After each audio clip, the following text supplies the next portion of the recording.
This burger is actually going to taste a whole lot like corned beef. Instead of your traditional Thousand Island or Russian dressing, we're gonna vamp that up. I use Greek yogurt or sour cream as our base. We're still gonna add ketchup and relish. And we're gonna add relish. We're gonna add a little grated garlic, a couple of fat spoonfuls of horseradish to our special sauce.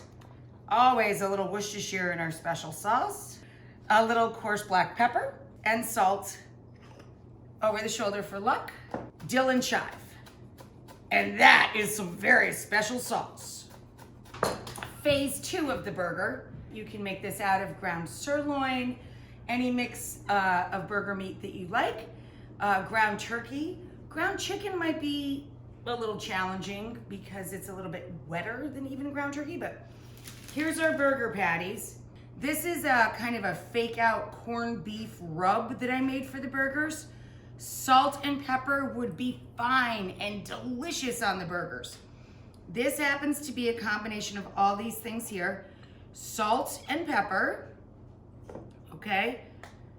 Powdered mustard, cumin, coriander, fennel, pimenton or smoked sweet paprika or paprika, and a little crushed red pepper for heat. To our cast iron skillet, which is our preferred instrument for cooking proteins, and plant-based burgers are still proteins. I'm working over medium-high heat with a spray of non-aerosol spray, high-temperature cooking oil. I'm gonna add our patties.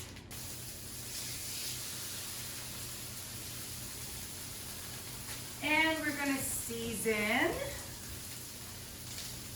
from above. When we flip them, we'll season side 2.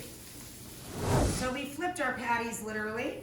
And now we're gonna top them with Swiss. The bottom of our burger bun has special sauce and onion. And we're gonna top that with John's double cheese Swiss.